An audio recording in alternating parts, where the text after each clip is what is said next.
லோகேஷ் கனகராஜ் இயக்கத்துல super star Rajinikanth நடித்து வரும் கூலி படத்துல நாகார்ஜுனா நடிக்க உள்ளதாக அதிகாரப்பூர்வமாக அறிவிப்பு தற்போது வெளியாகி உள்ளது.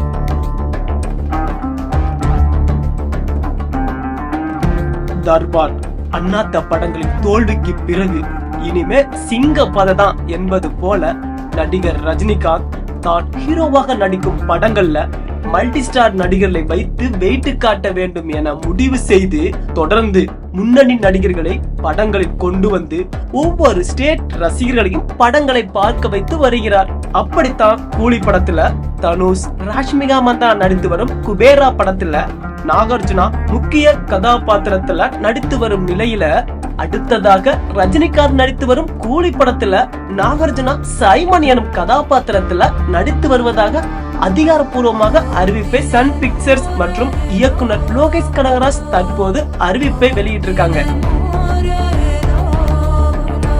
கூலி படத்துல யாரெல்லாம் இணைஞ்சிருக்காங்க அப்படின்னு அறிவிப்பை நேற்று முதலே லோகேஷ் கனகராஜ் வெளியிட்டு வருகிறார். நேற்று வெளியான கூலி படத்தின் நடிகர்கள் குறித்த அறிவிப்புல மஞ்சுமல் பாய்ஸ் படத்துல சுபாஷ் கதாபாத்திரத்தில் நடித்த நடிகர் சோபின் சாகிர் இணைந்துள்ளது குறிப்பிடத்தக்கது.